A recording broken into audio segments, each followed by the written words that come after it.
Senator Josh Hawley's been in contact with whistleblowers and has new information he's going to exclusively share with us here at Primetime.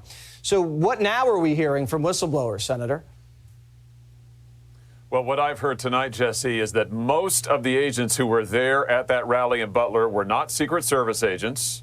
They were, in fact, Homeland Security agents. And get this, most of those Homeland Security agents, the only training that they received was an online webinar, a 2-hour online webinar. And I'm told that about half the time, the sound to the webinar didn't even work. So think about this.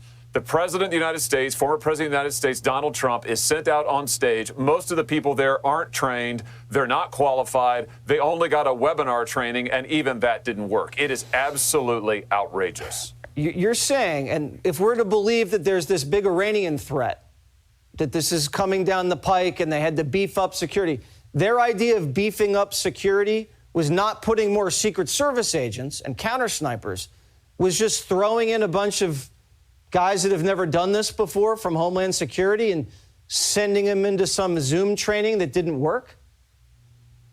That's exactly right. I'm told that actually agents, Homeland Security agents, were pulled off of child exploitation cases, child endangerment cases, the stuff they normally do. They don't normally do protective detail work at all. They were pulled off those cases, said, here, you're going to go guard the former president of the United States. Watch this webinar. Oops, it doesn't really work. Oh, that's all right. Go out into the field anyway. Jesse, this is a nightmare, and we still have no answers. The only reason we know this stuff is because of whistleblowers. It's outrageous. That is absolutely crazy.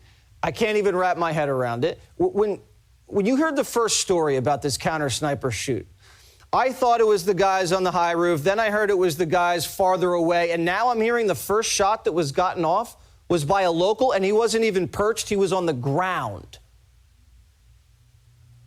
Yeah, all I can say is that is not what the director told Congress, and you just played the clip. I was sitting right there in the Senate when he testified that it was a Secret Service counter sniper who neutralized the threat, that is, took out Crooks. He said nothing about another sniper, a local, nothing at all. Jesse, this is a pattern now. Why aren't these guys out there, Secret Service and FBI, doing regular briefings, answering questions, giving us answers? They're not doing any of that. They're hoarding the information. They're keeping it from the public. And this has gone on too long. I mean, people have got to get fired for this. No, they do. Absolutely. Well, thank you so much again, Senator Hawley, and hopefully these whistleblowers continue to talk to your office. We appreciate it. All right, that was Senator Josh Hawley, Missouri, giving us some crazy info. I can't wrap my head around it either. A whistleblower recently told Matt Gaetz that there are 5 kill teams out to get Trump. Here's Mike Adams on that, the health ranger.